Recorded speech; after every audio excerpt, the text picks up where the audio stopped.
What exactly is the future hold for theater? And what does a producer actually do? I can't even tell you how many times I've heard that question. Well, I have just the person to answer that and so much more as we go beyond the take.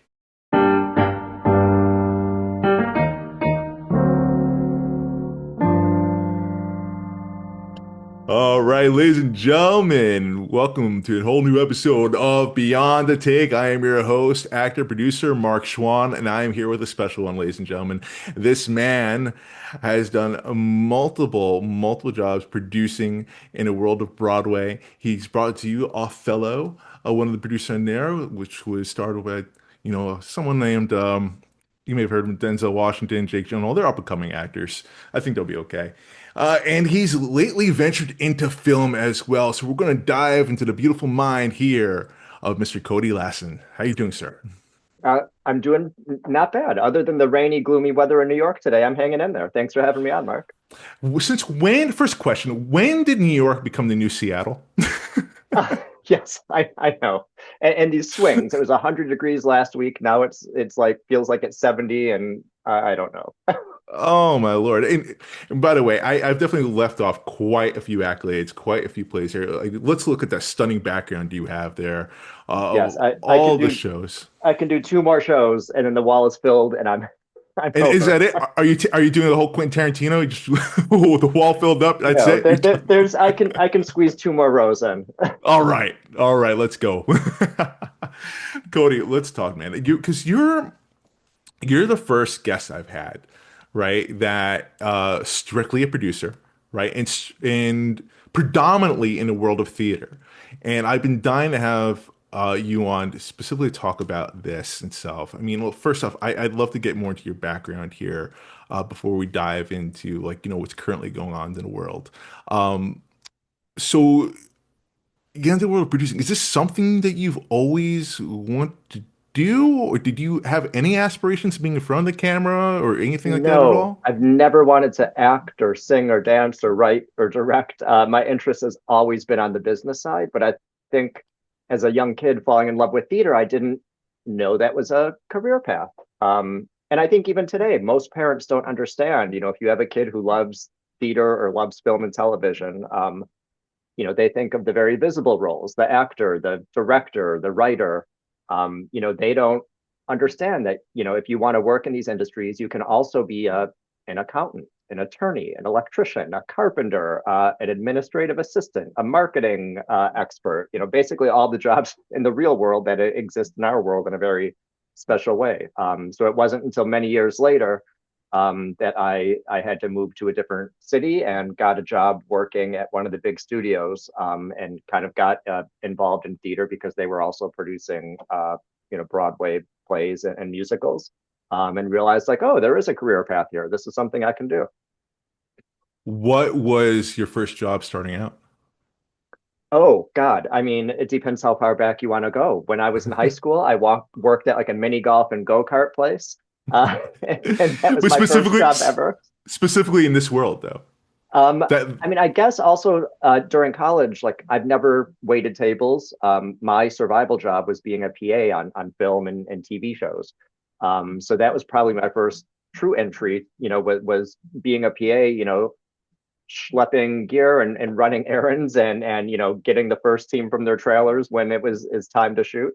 But I think Universal, NBC Universal was my real first kind of entry into the entertainment world on more of the professional, I shouldn't say professional, PAs are professionals and the they hardest are. working people on any film set. But I guess middle management or above was when I was working at NBC Universal. And then immediately after that at Center Theater Group in Los Angeles. So a big takeaway here is always be kind to the PAs, actors. Oh, That's a great rule of thumb. I mean, so many people have the rule mostly around like first dates or job interviews. If someone's rude to the wait staff, that's a bad sign. If someone is rude to the PA, I take that as a very bad sign. I'm a big believer in treat everyone as if they run the company. I had a young actress friend of mine. She's still a little green behind the ears and wonderful talent. And she just got her first big gig here for a network TV show. And she called me today, asked for advice. Well, that was one of my big things, like be kind. You be Yeah. yourself. You know, you're yourself, very friendly, very approachable, charismatic. I said, be yourself on here. Be nice to everyone. Don't be a dick to the PAs, especially. Yes. I mean that's Um, a good life rule to live by regardless, but also like you never know when the PA is going to be producing or directing a film and remember you good, bad, and ugly. Or you never know right. when an executive producer you've never met is going to come to set and be a lot younger and wearing PA type clothes and you don't know. So like, you should be nice to people for the altruistic reasons, but there's also just like a business reason to be nice to people. Yeah, I mean, not everyone's Christopher Nolan and is going to dress up in a suit on set. So Exactly. most of the times, yeah, I mean, you're right. I mean, people dress nowadays on set, crew, directors, all producers, all alike. I mean, you can't tell half the time. Totally. Um, so definitely a good rule to live by. So, all right. So you got into the world. That's interesting. Like through Universal, right? Um, so you mentioned how they started. Was it Universal started a theater division? Yeah, so Universal does quite a bit of live entertainment, everything from their theme park shows, Okay.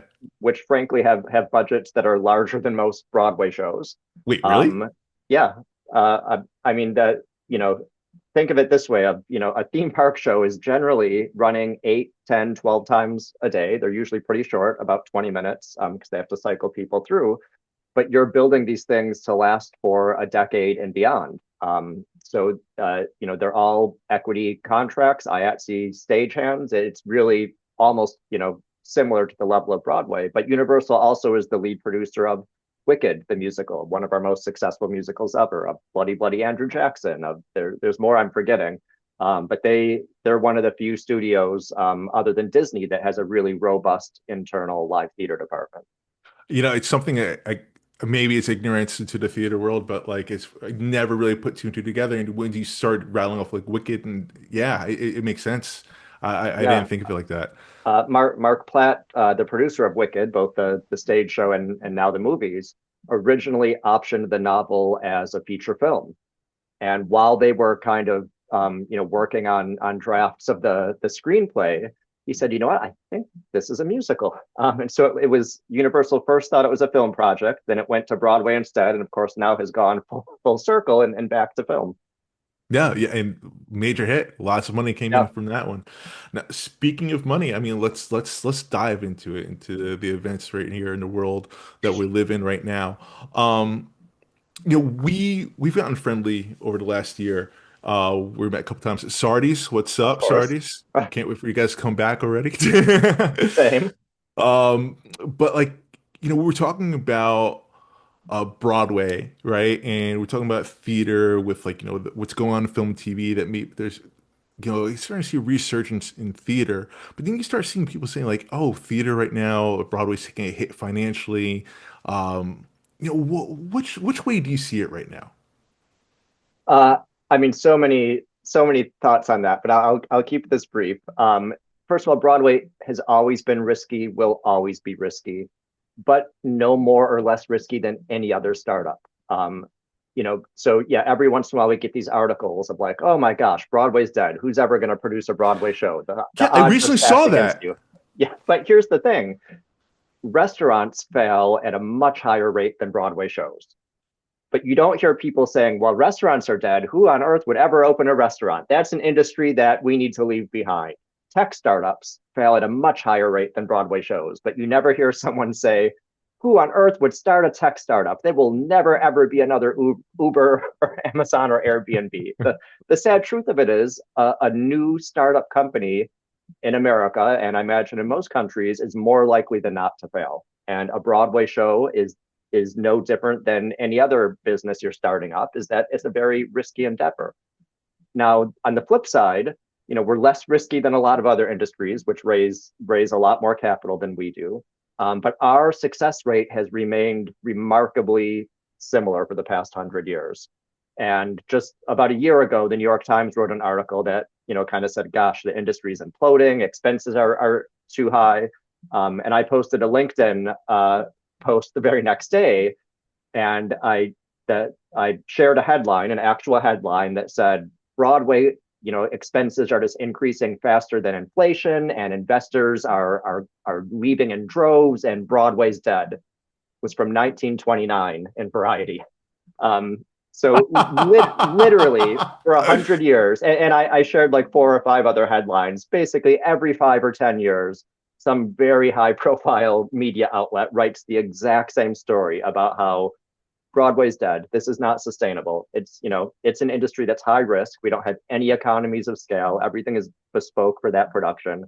Um, and outsiders, look at that and say, well, this is ridiculous. But in reality, that's just the way we do things. And it's pretty similar to filmmaking, right? Most films will not turn a profit, but we don't stop making films. We do it because you want that unicorn. Just like in the tech world, you want to invest in the next Uber or Airbnb. In our world, you want to invest in the next um, Backrooms or the next Wicked or something like that. Yeah. Yeah. And it makes me wonder. I mean, like, that's wild. I love that you did that. You pulled it from 1929. That's such an FU if I ever heard it. Yeah, Um, yeah, but like, so the trades have been doing this forever. The scaremongering, if you yeah. will. Right. And like, it makes me wonder, like, where are they getting this from? Like, why are they doing it? Is it a way to gatekeep, you think? Is it a way to keep the jobs harder? I More mean, scale? Like, what do I you do think? think this certainly wasn't the case back in 1929 on Variety, but it definitely the case now of, from what my friends in that world who are journalists and critics who cover entertainment have shared with me, is they're basically judged on engagement. How many clicks does the article get? How Oh, many there it shares? How is. many comments? Here's the thing. You write an article like this, go look at that New York Times article. Way more activity in the comments section than any of their other recent theater pieces. So I think they know if they write something like this, that headline is going to get shared and get people riled up and get people talking. And I don't think it's cold and calculated of someone thinking, I'm going to write this article in order to get clicks. But I do think that's probably in the back of someone's mind of like, well, here's something that, I know will kind of rile up the base. Now, is that the journalist or is that the editor? That That's a good or point. It's probably the editor pressuring the journalist. right, right. It makes me wonder, And but it's probably the it's owner interesting. pressuring the editor, and it kind of all rolls downhill. Right, because it all comes down to clicks. I mean, you're right. Yeah, It's sad because it's those things, right? Fear and anger are the easiest things to tap into as far as human emotions, and that's what gets rewarded on social media, and we're seeing it here in this world too. totally. Does it make your job harder, like with articles like that get populated and whatnot, to get the funding you need for, like now you mentioned the film as well for these projects? I mean, I think part of that I'll never know, right? Because occasionally it's a small fraction, maybe 5 or 10% of the people we approach to invest in our projects might bring up an article like that, and I will give them a slightly more lengthy explanation what I just shared with you, and kind of walk them through like, hey, my job here is not to twist your arm and pressure you into making this investment. I'm just going to share some facts, and you can go do your Google research and judge for yourself. But what I don't know is, are there people who read those articles and never reply to our outreach or give me a polite, I'm sorry, I'm too busy right now, but that was the real reason. I'm sure it's probably a bigger percent of the people who get scared by those articles than the percent of people who actually mention it to me. You can tell me fuck off with this question, but like, what year did you first start like really approaching people for money? 2014. That was 2014. the year we founded the company. So that one I know. So 12 years now. Yeah. In the course of those 12 years, do you find it's become harder to ask, easier, or about the same? I think about the same. I think, and this other producing offices might, think slightly differently. But for me, the big change post COVID was, most of our investors in both our film and theater projects typically were doing the minimum investment, right? They want to have some fun, gamble a little bit, and what's the minimum I can do to be a part of this? But we had a small but loyal percent of our investor group who would sometimes write, big checks, 6 to 7 figure checks, and clearly they had the cash flow that to them that probably was, a small amount of money. But those people seem to have gone. I shouldn't say have gone away. They're now doing the minimum investment. So the person Oh, wow. what I used to be able to count on for a $250,000 check is now saying I'll do $25,000. So I don't think not we track this. I know our win rate, the number of people who say yes, I'm going to invest, has remained more or less the same, but the average investment amount has decreased a little bit. So when you see that check come in, when they say yes, and you first, great, got the 250,000 coming in, looking good, and that check is missing a zero. Do you start to panic internally? Do you go to do you have a next plan already Yeah, I to the mean, we go? we do so much work to prepare for the raise for any given project that I don't panic because we build an enormous list of order of magnitudes larger than we think we'll ever need. Because when I was starting out and I see so many other people starting out, they come up with, well, here's 20 or 30, people I know who have the cash flow to invest in something like that. And then they get 20 or 30 no's. And now every day is a panic. Every day is trying to figure out two or three more people to ask. Where, if we need 100 investors in a project, we have a 20% win rate. So that means we need to ask 500 people to get the 100 yeses, but we will probably build a list of 1,500 people, knowing that we won't get through that whole list. But that way, it's just you go on to the next one. Someone says no, I'm not in a panic. It's like, okay, great. I'm now one step closer to a yes because we've done the work to build this big list, and now it's just about you know reaching out to people and sharing how excited we are about this project. No, that's awesome, and that's smart. I mean, it's so smart because it's all numbers, and you want to. Yeah, The more you pad the pad it for yourself in the back end, I guess the more you protect yourself from hitting the glass and freaking out. totally. Um, Now, obviously you've been doing this for a bit, so obviously you built relationships over time. When you first started tackling this world, I mean, where did you go to? I'm sure a lot of producers or aspiring producers will be watching this and wondering, and they all have probably the same questions, I don't know who to go to for money. I don't know who to ask for. What would you Yeah, say I to mean, that? What did you do? early on, you probably don't have a track record, and a good financial track record will have investors coming to you, maybe not quite in droves, but people will find you and reach out. And you probably have a large list. But starting out, you probably don't have a track record or a large list. So most people start with kind of friends, family, colleagues, right? People who are either them personally or they're one degree away from you, because they trust you. They're betting on you and saying, okay, yeah, maybe you haven't done this much, but I know you're smart and I think you're going to work your ass off to get good results. Um, and our we have a very hard and fast rule is never to type someone out. Every once in a while, someone will reach out to us and talk about investing. And an example I share all the time is there was a bartender at Joe Allen, which is one of our theater watering holes where both the industry and kind of theater audiences hang out. And I once showed up accidentally early to a meeting there.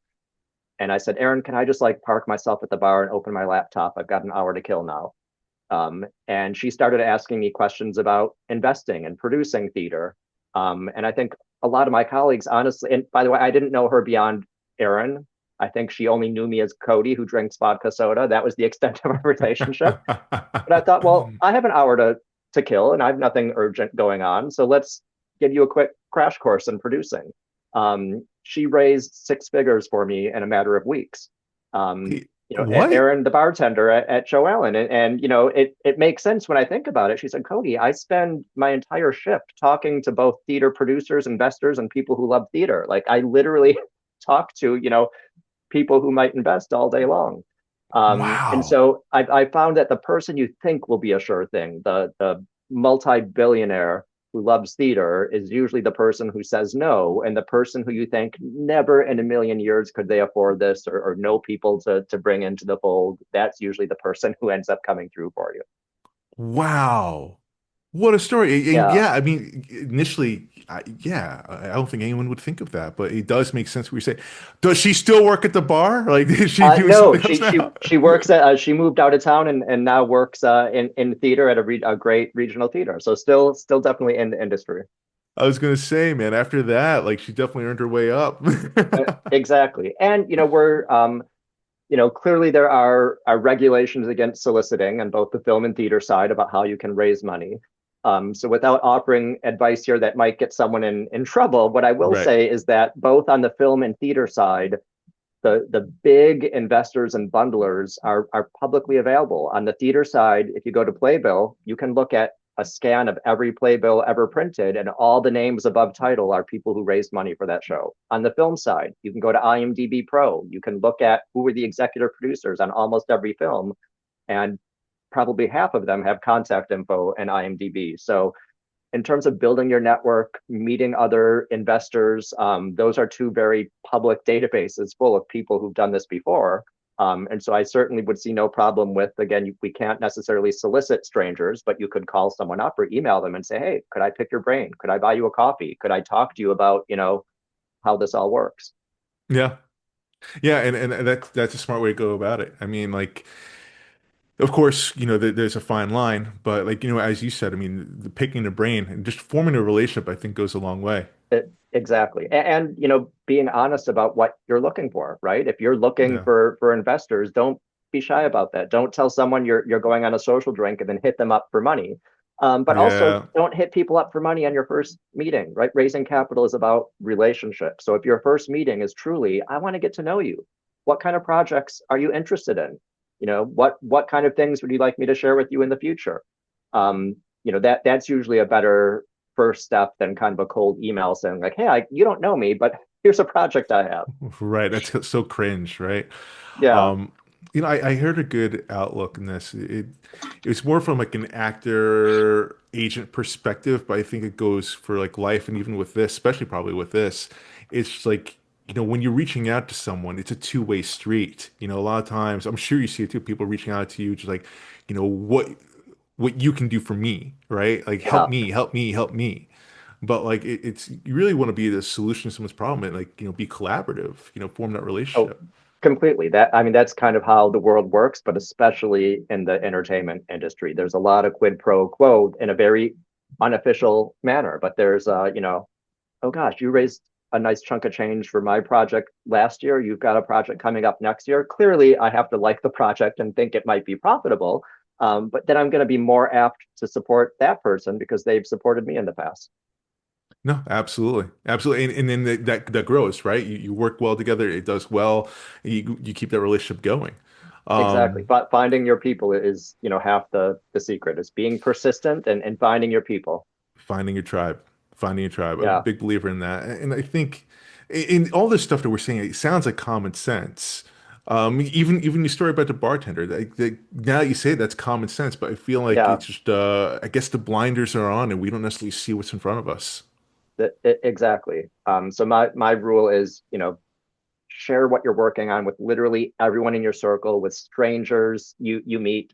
Most people are very intrigued and interested to learn about a theater or a film project, even if they are going to say no, even if they don't have the money to invest. I've yet to come across someone who was offended by these conversations because we're not selling life insurance, we're not selling car warranties. Like this is kind of an exciting opportunity we're offering.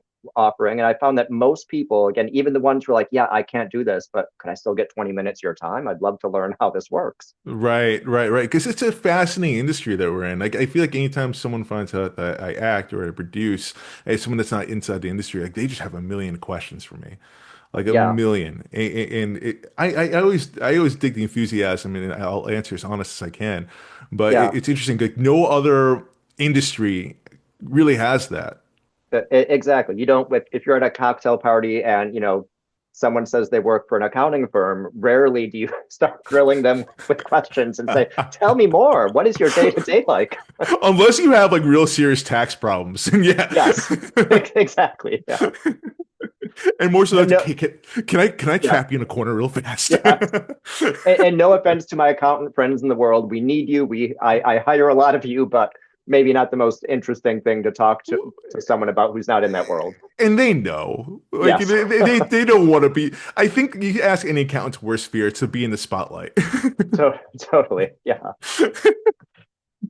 But so, all right. So obviously you've done really well in theater, and now you ventured into film. Um, what has been, like first off, like why now venture into film, right? And I guess secondly, like what have you seen that's different from the world that you've been? Um, honestly, it was a COVID pivot. There was 18 months where we couldn't create theater. And I thought, well, here's a way to employ people. It's still telling stories. It's still actors and writers and directors. And, little did I know everything is the same, but very, very different. It's the kind of steps to get from an idea to a script to making it happen are similar, but different terminology, different orders, different schedules, different dollar amounts. The titles are all a little bit different. An executive producer on the theater side is very different than an executive producer on the film side. How so, for So those that don't know? I mean, on the film side, it's typically someone who's either providing financing or maybe they work for the studio or for an agency, and that was part of the deal, but they're typically not kind of the shepherd of the production. On the theater side, an executive producer is typically the most seasoned person on the team who's a more or less a producer for hire. So you're brought in to help someone who's maybe not quite as seasoned to get their show up and running. I feel like that's another question I get a lot too. Like when someone asks, like, "Oh, you produce," even people in the industry is like, "So, what do you do? What does it mean?" Oh, it's such an ill-defined, and part of it is our own doing because we have all these, executive producer, co-producer, associate producer, line producer, and I All think those different of us jobs. exactly those of us in the industry clearly know that. But I think to an outsider, a producer is a producer is a producer, and they, Right. maybe they have an uncle who won the lottery, and they think, well, a producer is just writing a check or raising money, or um, so it is confusing. I know the Producers Guild is trying to kind of put some more definition behind that, and even with the PGA mark, say like, no, there should be a set of criteria to use that title. Right. But for Right, better because or for it worse, does because it does tend to get thrown out a little bit. You start to hear like you starting to hear stories of celebrities saying, "I didn't even know I was an executive producer on that." exactly. Yeah, I mean that's now something agents kind of by default ask to put in a deal. Even if there's no points behind that, but just to kind of give that title to someone to make them feel a little fancier, or probably more realistically for the agent to say, "I got you something extra." Um, Mm, right. yeah, but Right. and then films and theater projects have become so expensive. Just that you do need a lot of producers, right? On the film side, especially in the independent film space, there's I've certainly seen some high profile films recently that had probably 30 executive producers. On the theater side, a big Broadway musical nowadays might have 100 co-producers who are kind of financial Wow. bunglers. Wow. Just I think as these projects have grown, it truly does take a village of people to raise the capital and get the machine up and running. Is that why like they're saying like it's the bubble's bursting? Like because like it's costing so much to make these projects, film or theater, that it does require XYZ extra to make your money back even? I mean, I don't think that most indie films need to be expensive as they are, and I don't think that most theater projects need to be as expensive as they are. So have the average budget of both of these things gone up? Yes. Do they need to? Absolutely not. I think for better or for worse on both sides, film and theater, there's basically zero barrier to entry, right? You don't need any kind of formal education. You don't need any kind of certification. If you can put together a team and raise some capital, you can be a producer. And I think what we've seen in both worlds are some very well-meaning but inexperienced producers. Often I've seen them having tremendous success in a completely different industry. And this is maybe kind of their retirement, hobby, for lack of a better word. And they Mm. don't necessarily have the skill set or the experience to know like, oh, I'm spending too much on that line item here, or like, oh, that's a problem we should not be solving with money. And so I know that's not all projects, but I've certainly seen some films and some theater projects, and I thought, oh geez, I could have done this literal exact same thing for 40% less. You've just grossly overspent in some areas that doesn't really make sense. And there's a pitch, ladies and gentlemen. That's why you should hire this man right here. Like, with that line alone. Or if you are one of those producers, and you want to get into this, hire on the theater side an executive producer or general manager, on the film side a line producer.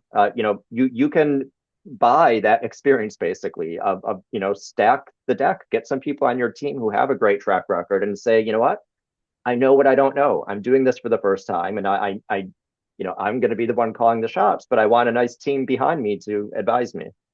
Do you think that that's like the biggest downfall for people first starting off is ego? Is like they even though they are rookies or they're newbies, like they feel like because of that title, they feel like they should know more than they have. They could overcompensate, and that leads to the downfall of a project. I think so. I don't think that's every project, but I bet you Right. and I in private could rattle off a few that we've been a part of. But yeah, I do think there's this, especially when you're starting out, you don't want to admit that you don't know what you don't know. You want to have the answers. My thinking is, if when we have production meetings and all the department heads are sitting around a table, or nowadays sitting around a Zoom table, um, I don't want to be the smartest person in that room. If I'm the smartest person in that room, I have failed miserably at my job. I want everyone in that room to be the absolute best at what they do. And I want them to push back against me and ask questions. And I want to defer to them and say, well, gosh, you've done this a million times. What would you think here? And I'm going to be the one who synthesizes all of this. And on rare occasions I might overrule someone, but at the end of the day, like I think a producer's job is to hire the best people for the roles and then kind of get them all on the same page. Man, I'll tell you what, if I'm the smartest person in that room, that's a scary room to be in. Same. I want the experts who are the best at what they do. Right, no, exactly. I feel like I do get uncomfortable when I feel like I am the smartest one in that situation. Like even in my friends I grew up with, I always joke around saying I'm the dumb one. And I know I'm not dumb, but like in the sense like, every one of them are they're the graduate tops of the class. Meanwhile, I was the party guy and the theater guy and whatnot. But like, they've all gone on to do great things, and they're very smart human beings. And I love that. I love being around that group. I love being around people hungrier than me, people that are smarter than me, people are just like, I feed off that. Yeah, I think we that makes us better producers. I get to learn from the experts and then hopefully apply some of that learning to my next project. No, 100%, 100%. And I love that, man. So I feel like there's just so many questions I want to ask you. I'm looking at the timer because I want to be respectful of it. Sure. So like, what is something that you would say that like people would get wrong about producing? Is there any misconceptions? Did you even have misconceptions about when you first entered that you're like, oh wow, I was very wrong about this? I mean, I think what I run into the most is people thinking raising money is the main job of a producer. Now, it is clearly a very important job. You can't do the Yeah, the project without the money, and it's generally the very first thing a producer does, and it's usually the most visible thing to outsiders a producer does. So I can kind of see why people think that. But if you added up all the minutes I work in a given year, I bet it's about 10% of my time I spend raising capital. That's kind of you got to do that to make the thing happen. So that comes right. with the territory, but it's a pretty small part. It's about finding the material and then working with the team to get the script in good enough shape to produce. It's about hiring all the department heads, both on the creative side and more on the logistical behind the scenes side. It's managing budgets and schedules. It's then finding distribution and working on marketing and getting the thing out in the world. But I do think a lot of people, and because we have these titles of executive producer and co-producer who are really fundraisers, and there's way more of those in the world than there are producers with a capital P. I do think that's most people's kind of default, as they think like, oh, you're the money guy. That's all you do. It's so like it's so important being a money guy, but it's Yeah, also what you say it's so flippant. Like oh, you're just a money guy. exactly. Yes. And there are some producers who that really is the main skill set, but for the most part, producers are the CEO of the company, right? The CEO of Yes. the company is not, if you run a factory, you're not there at the machines making it, but you're the ones hiring the people, building the machines, financing the machines, and making sure everything comes together. Now, which of those jobs do you least enjoy? I mean, no one likes raising money, right? But Yeah. at some point, that just becomes background noise, and that's part of the process. And early on in every project, that's going to be a big chunk of the time. But then very quickly, that kind of is in the rearview mirror, and now you're actually working on the thing. I don't like on any project, like any business in life, you're going to have personalities that clash, and people who maybe weren't the best hire, but you have to, Oof. put on your therapist hat or your referee hat, depending on how it's going. And certainly that's something I think I'm pretty decent at, but I would rather not spend my time on that. Like most of us, I want to make the thing, but there's sometimes some distractions that you have to get through before you can make the thing. Oh man, yeah, no, that's it's especially depending on like who's clashing with who. That's very challenging. Yeah. Um, how do you go about finding a project? Do they come to you, or do you go out looking for the project?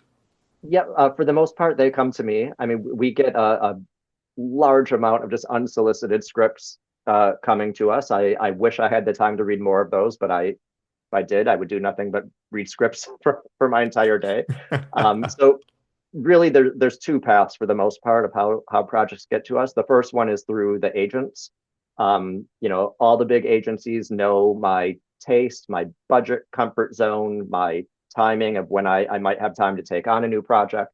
And so, you know, more often than not, I still tell them no for various reasons. But I know if an agent who knows me sends me a script, I'm probably going to like it, and it's probably going to fit in with something we would consider. And then the other main path is writers and directors we've worked with before. We God, probably I'd bet on 60% of our projects it's someone we've worked with in the past. And I think that's because like we know each other, we trust each other. I feel honored that they often will send me something before they share it wide with the industry. And so I always want to be working with new people, but I think we've found this happy middle ground of kind of half of our projects are repeat creatives and half are new creatives. Yeah, I mean, well, the new creatives they go through the agents, right? That's where you find them. Yeah, I mean, and honestly, that's just a measure of me. We're a small team. There's Yeah, me and three other people. I don't have, we don't have the budget for a literary department to find these things. So for better or for worse, I kind of outsource my literary department to the agencies to say, yeah, it's smart. you Yeah, have a whole department of people whose sole job is to read scripts and do coverage reports and figure out is this good and who might be a good match. So I know I'm missing out on a ton of good projects of people who don't have representation, but that's just kind of a shortcut for me to outsource that part of it. yeah. I feel like you have so much going on, man. Like I feel like you're always busy. But at the same time, I follow you on social media. You're always going out to shows too. How do you find the time for that? Uh, I mean, that's something that like I every once in a while will complain about, but then I have to catch myself. If you told, young Cody that you're going to have to see, a few shows a week forever and ever, I'd be like, great, sign me up. That sounds like a dream job. Right. So I try to be selective. There's certain things like, I have to see every Broadway show to vote for the Tonys. Off Broadway, I can be a little more discerning and say, well, this is either something that I'm interested in, or I know somebody involved with the show, or this is a creative that's been on my radar, and I kind of want to see what they've done. Nowadays, most shows have archival recordings that can't be shared publicly, but the unions allow, industry colleagues to share them with each other. So we watch a lot of shows, on secure links nowadays. But clearly, if a show is up and running, there's already a producer. There's not a role for me on that show, but it's more of like, well, there's an actor or a director or a lighting designer or somebody that I'm intrigued by their work, and so I'm seeing it to see their work. Oh, so you watch everyone. As far as like when you go see Oh, a show, you're not just looking at the project itself. You're eyeing like talent. And I oh, don't mean by talent completely. just by actors, but like Yeah, yeah, but no, there's times that without naming names, recently I saw a musical that I just didn't think was a good musical on any level, but the sound design was incredible. So I jotted a little note in my phone of like, oh, this is a sound designer to keep in mind. So it really runs the gamut of, if a show is just incredible all around, great. But even a show that maybe isn't my cup of tea, there's usually an element of it that's like, well, that's someone I need to get to know. so you're always scouting, pretty much. For the Like when most you're part, I mean, watching it's when you're watching something, like is it the same for you for film as well? Film or yeah, I TV? mean, it's a part of my brain I literally can't turn off. And a game I play with myself, every theater project and every movie I see, the first thing when the end crawl starts is I guess what the budget is, and then immediately go to Google and see how close how close I was. I can't help myself. Yes, my friends know it's coming now, and they will play the game with me, and we'll see who can get the closest. I I love that so much. So I need to ask because obviously you got into this world because you enjoy theater, you enjoy the arts, right? Um, do you still have that passion for it? Do you still find it fun to watch like good theater and good movies, Oh or yeah, like, do you have another outlet for fun for you, or does that no, even I mean that exist? it's the best and worst thing about our industry. Me going to see movies and plays and musicals at night, is that work or is that pleasure? It's often both. And that, can be a terrible thing because it means you're kind of working 24/7. But then on the flip side, I have friends and colleagues I went to business school with who are investment bankers and consultants. I can only imagine making obscenely more money than I make in a given year. But most of them truly hate their job. They say, like, yeah, Wow.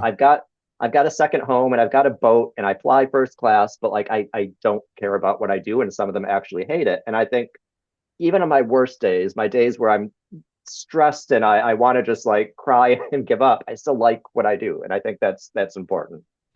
No, so important. Like, it goes. It's such a cheesy line, but it's so true. If you love what you do, it never feels like work. And Truly. And so like I'd rather, if I can keep a roof over my head and take a decent vacation every once in a while, I think I'd rather love what I do than go the path of, a lot of money, but spending 12 hours of your day hating what you do. no, I mean, like what you do is so important, and obviously it feels a passion that you have as well. Um, and I think it's fascinating what you do. It's because, especially for me, because I live in a world more so like in the film world, behind the scenes, in front of camera, like on stage, like I know that world really, really well. And most people I come across always had some desire to be in that world, right? But I've never met someone that like was just strictly like, yeah, no, I'm behind the scenes completely, but like an executive level. Um, so it's interesting to hear, to hear that world, to hear how your mind thinks and so forth, because it's never about the vanity, it seems like. Yeah, I mean, I'm very much the man behind the curtain. You're us. And that, yeah, but that's by design. I like that's not me. I don't. Oh God, during business school, they made us take a semester-long class at Second City in Chicago. And at the end of the semester, we had to perform the midnight show in front of a paying audience who had no idea we were business school students forced to do this against our will. I hated every second of that. But I'm in hindsight, now that some years have passed, I'm so glad I did it because it gave me just an ounce of an idea of what it means to be an actor and put yourself out there and support castmates and do your best. But outside of that one very specific experience, have never have never acted or wanted to. Hey, no, it's all good. You're good at what you do. You stay in your lane, man. Question, the big question, the last question here I have for you really is like, where do you see the future heading? Like, we're coming into fall. Summer's almost over. It came and it went, but things can be start picking up in all sides of the industry. How do you project the tail end of 2026 going to 2027? How are we looking, you think? I mean, on the theater side, financially very strong. Last year was I mean, this always kind of annoys me because, the headlines were the highest grossing year in the history of Broadway. And it's like, well, yes, if you don't, correct for inflation, that holds true. But so I think financially, Broadway is, knock on wood, back to kind of its new normal, whatever that is. Um, on the film side, I think we've had such an exciting year just from a producing perspective. When we look at things like Backrooms and Obsession and some of these, truly indie. I always roll my eyes a little bit when you see a headline in one of the trades like, oh, well, this indie film was just picked up and it had a budget of only $39 million. It's like, wait a minute, that in my mind is not an indie film. But when we see these, sub-$1 million films or even $2 to $3 million films, getting studio distribution and being quite successful, that has me really excited on the film side. I sometimes love a good action superhero movie as much as anyone else if I just want to check my brain at the door and have fun. but I do think these kind of formulaic, big tentpole films are maybe gonna retreat just a little bit. There should always be room for those. But I want to go back to the days where we had all these different kind of films, and not every film had to be a big juggernaut that would spawn, four sequels, but could just be a good film that stands on its own, and then the team goes out and makes another good film. And the same thing on Broadway. Not everything needs to be a Wicked or a Hamilton that will run for many decades into the future. I certainly hope I have one of those, but I'm much more interested in a frugally budgeted musical or play that can run for a year or two, make everyone a decent profit, and we move on to the next thing. I feel like, yeah, it needs to. Well, the corporations, the studios, and what I think they need to realize this is not a normal business that they tend to operate, right? Like Wall Street. It is a business at the end of the day, but it's a different type of beast. And I think we've kind of gotten away from that. And I'm seeing signs of hope that we're going back to the artistic side of it, still respecting the business, of course. But especially in the independent film world, it's very enlightening. I'm getting a sense of like, early 90s type of vibe here Yeah, with that. I agree, and I hope we're going more in that direction. And I do think as the studios, started to be purchased by these huge publicly traded corporations in the 80s and 90s, that really changed things. You no longer had a Warner Brother or a Disney or a Louis B. Mayer, who was a film person at heart and was still running a giant corporation. Now you have CEOs who, I mean, gosh, Coca-Cola used to own Sony's Pictures, and they would say, like, oh, you did such a good job running our, soft drink marketing department. We're going to make you the head of a studio. So I want to get back to the place where there's more, of let's bet on a filmmaker and storytelling, and not necessarily just crunch the numbers and say, well, this is the formula that we think is going to work. Yeah, not everything is an algorithm, Yeah, like yeah, I know with like AI and the algorithms that we live in, I mean, they're trying to go that way, but like it's really so hard to do that with art. Um, totally. I hope the studios, as they toy with this experiment, they soon realize, hey, we're fucking this up. I agree. And I think both on the film and the theater side, and this is the surest way to lose my interest in a pitch, is when someone says, this is the next Hamilton, or this is the next Backrooms. I'm like, Backrooms and Hamilton, when they first started, had no idea they were going to be successful, let alone that successful. Our big successes in entertainment are generally brand new ideas, often by brand new creative teams that aren't necessarily on anyone's radar, that are successful because they weren't like anything else that came before them. Yeah, and that's what annoys me. I get so defensive with this industry because, like, I post on threads quite a bit. And one of the things that recently came up, I kept on seeing my comments, it's like they need new ideas. The writers need to get more ideas. The writers, they're blaming the writers, right? And I'm like, hey, it's not the writers. The writers have Yeah, great ideas. It's the studios. So if you want to take that complaint, take it to the studios. They're the ones that are making the writers do that stuff. yeah, and I think that's the one thing theater has going for it that film and TV doesn't, is in theater, the writer is the king or queen of the production. They're the only person who outranks the producer. They always own their intellectual property. So unlike in Hollywood, a producer can't option a script and then decide to hire another writer to do another pass at it. They are ultimately the ones who have input and veto power on almost every decision. On the flip side, I like on the film side that I'm not, waiting for one of, there's only 41 Broadway theaters owned by three privately held companies. So I'm literally waiting for someone to say it's your turn to use my real estate. I do like on the film side that I can just make a film. If I can find a good script and put together a team and raise some money, I don't need to wait. That's the beauty of film right there. Yeah, That's the beauty of film. That's why I love it. I do miss theater, don't get me wrong. I do sure. miss it. But yeah, right there, you just said it. Like you just go ahead and just do the damn thing. But Cody, thank you so much for your time. Hey, congratulations to your latest film.